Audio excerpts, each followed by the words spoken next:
안녕하십니까?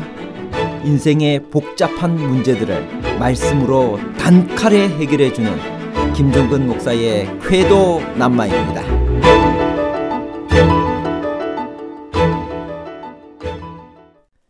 그리스도 안에 있는 사람은 온전히 이루었나요?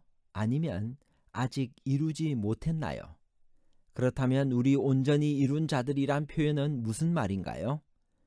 그러면서도 쫓아간다는 것은 무엇을 의미하나요? 새 사람으로 거듭난 사람은 옛 사람의 근성이 모두 사라지나요? 아니면 아직도 남아있기 때문에 처절한 투쟁이 있나요? 투쟁의 종결과 투쟁의 계속에 관한 복잡한 문제를 하나님 말씀의 가르침으로 명쾌하게 해결해 드리겠습니다. 온전히 이루었나요? 이루지 못했나요? 빌립보 3장 12절에서 16절입니다. 내가 이미 얻었다 함도 아니요 온전히 이루었다 함도 아니라 오직 내가 그리스도 예수께 잡힌 바 된 그것을 잡으려고 달려가노라. 형제들아, 나는 아직 내가 잡은 줄로 여기지 아니하고 오직 한 일, 즉 뒤에 있는 것은 잊어버리고 앞에 있는 것을 잡으려고 표대를 향하여 그리스도 예수 안에서 하나님이 위에서 부르신 부름의 상을 위하여 달려가노라. 그러므로 누구든지 우리 온전히 이룬 자들은 이렇게 생각할지니 만일 어떤 일에 너희가 달리 생각하면 하나님이 이것도 너희에게 나타내시리라. 오직 우리가 어디까지 이르렀던지 그대로 행할 것이라. 빌립보서 3장 12절에서 16절에 보면 정반대되는 것 같은 모순된 표현이 나옵니다.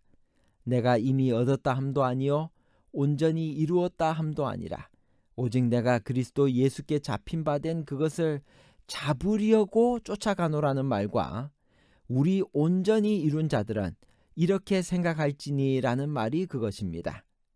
온전히 이루었다 함이 아니다라는 말과 온전히 이룬 자들이란 말이 어떻게 조화될 수 있을까요? 바울의 문맥에 의하면 이 둘은 같은 성도들을 말합니다.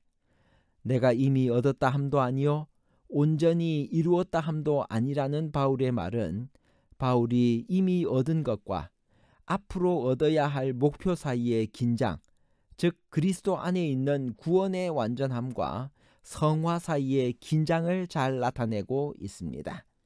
그리스도 안에서 우리가 즉각적인 구원을 얻은 것은 사실입니다.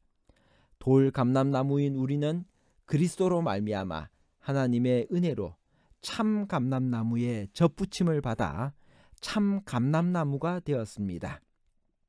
임시로 그렇게 된 것이 아닙니다. 온전히 그렇게 되었습니다. 그러나 그에게는 아직 돌 감람나무의 본성이 남아 있습니다.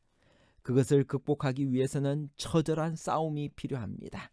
아직도 온전하다고 말할 수 없습니다. 피나는 자아와의 싸움과 극기가 기다리고 있는 것입니다.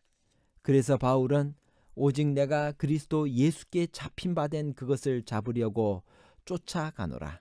형제들아, 나는 아직 내가 잡은 줄로 여기지 아니하고 오직 한 일, 즉 뒤에 있는 것은 잊어버리고 앞에 있는 것을 잡으려고 표대를 향하여 그리스도 예수 안에서 하나님이 위에서 부르신 부름의 상을 위하여 쫓아가노라고 말하고 있습니다. 그러므로 주께서 오실 때까지 우리는 목표를 향하여 끊임없이 전진해야 합니다. 바울은 동시에 우리들이 그리스도 안에서 온전하다고 말합니다. 그러므로 누구든지 우리 온전히 이룬 자들은 이렇게 생각할지니 만일 무슨 일에 너희가 달리 생각하면 하나님이 이것도 너희에게 나타내시리라. 여기서 말하는 온전은 다시는 죄를 범할 수 없는 절대적 온전을 말하는 것이 아닙니다. 그리스도 안에서 온전히 구원을 받은 사람도 각각 개인에 따라 완전의 단계가 있습니다. 그러므로 오직 우리가 어디까지 이르렀던지 그대로 행할 것입니다. 바울은 성도들이 비록 그리스도를 통하여 구원을 받았지만 최선을 다하여 영적 성장을 이루어야 할 것을 권면하고 있습니다. 영적 성장을 위하여 해야 할 일은 무엇일까요? 빌립보 3장 4절. 그러나 나도 육체를 신뢰할 만하며 만일 누구든지 다른 이가 육체를 신뢰할 것이 있는 줄로 생각하면 나도 더욱 그러하리니. 8절. 또한 모든 것을 해로 여김은 내 주 그리스도 예수를 아는 지식이 가장 고상하기 때문이라. 영적 성장을 위하여 세상의 것이 아닌 하늘의 것과 비교하며 살아야 합니다. 사도 바울은 비교하는 일에 대가였습니다.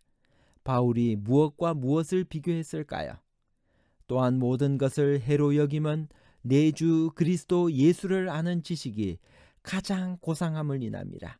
내가 그를 위하여 모든 것을 잃어버리고 배설물로 여김은 그리스도를 얻고 그 안에서 발견되려 함이니. 바울이 소유하고 있던 것 중에 좋은 것들이 참 많았습니다. 그의 출신, 학식, 재능, 지위, 그것들은 당시 어디에 내놓아도 손색이 없는 것들이었습니다. 그런데 바울은 그 소중한 것을 배설물로 여겼습니다.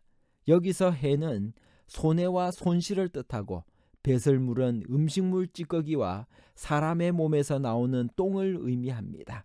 어떻게 바울이 그 소중한 것들을 그렇게 여길 수 있었을까요? 바울이 그 모든 것과 예수 그리스도를 비교했기 때문입니다. 바울이 그 모든 것과 예수께서 믿는 자에게 주실 축복들을 비교했기 때문입니다.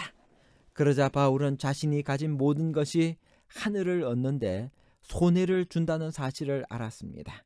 그가 소중하게 여겼던 것들이 그로 하늘 가게 하는데 버려야 할 것임을 깨닫게 되었습니다.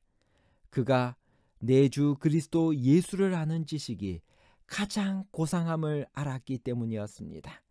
그의 평가 기준으로 볼 때 그리스도를 아는 지식의 선물의 가치와 맞먹을 수 있는 보안은 없었습니다.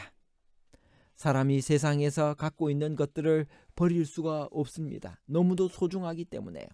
그런데 그 소중한 것들이 우리로 하여금 하늘 가게 하는데 방해가 된다면 어떻게 될까요? 사람은 억지로 버릴 수 없습니다. 우리가 가진 것들과 예수께서 주시고자 하는 축복을 자꾸 비교해 보아야 합니다. 오직 우리의 시민권은 하늘에 있는지라.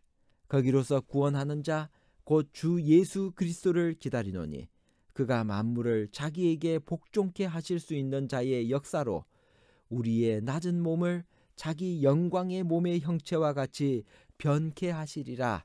사람이 비교하게 되면 누구든지 더 좋은 것을 취하려고 할 것입니다. 정노의 계단 46페이지. 하나님께서는 우리가 가지고 있어서 가장 유익할 것은 아무것도 버리기를 요구하시지 않으신다. 모든 일에 있어서 그는 당신의 자녀들의 행복을 염두에 두신다. 그리스도를 믿기로 택하지 아니한 모든 사람들은 저희 자신이 구하는 것보다도 훨씬 더 좋은 것을 그리스도께서 저희에게 주시려고 가지고 계시다는 사실을 깨닫게 되기를 바라노라. 사람이 하나님의 뜻에서 어그러진 생각과 행동을 할 때 그는 자기 심령에 가장 큰 손상과 억울함을 끼치는 것이다. 무엇이 가장 좋은 것임을 아시고 당신의 피조물의 유익을 위하여 경륜하신 자가 금하시는 길에서는 참된 기쁨을 찾을 수 없다. 죄악의 길은 불행과 멸망의 길이다. 정노의 계단 46페이지. 하나님께서는 우리가 가지고 있어서 가장 유익할 것은 아무것도 버리기를 요구하시지 않으신다. 결론입니다. 첫째, 빌립보서 3장 12절에서 16절은 구원과 성화의 긴장을 잘 나타낸 구절입니다. 둘째, 성도들은 그리스도 안에서 온전한 구원을 받고 하나님의 자녀로서의 특권을 누립니다. 셋째, 그러나 구원받은 사람에게는 항상 완전을 위한 표대와 싸움이 있습니다. 이미 얻은 것과 앞으로 달성해야 할 목표 사이에 긴장이 존재하는 것입니다. 새 사람으로 살면서도 아직 옛사람의 근성이 남아있기 때문에 처절한 투쟁이 있게 되는 것입니다. 그래서 사도 바울은 빌립보서 3장 14절에서 바울은 표대를 향하여 그리스도 예수 안에서 하나님이 위에서 부르신 부름의 상을 위하여 달려가노라고 했습니다. 표대는 사수가 조준하는 관역을 말할 때 이 단어를 사용합니다. 사수는 관역을 조준할 때 온 정신을 집중합니다. 산만하게 대충 시선을 맞추는 것이 아닙니다. 오늘 우리는 어디에 표대를 향해야 될까요? 예수 그리스도를 우리의 표대로 삼고 그분을 바라보며 믿음으로 전진하는 우리 모두가 되기를 바랍니다. 감사합니다.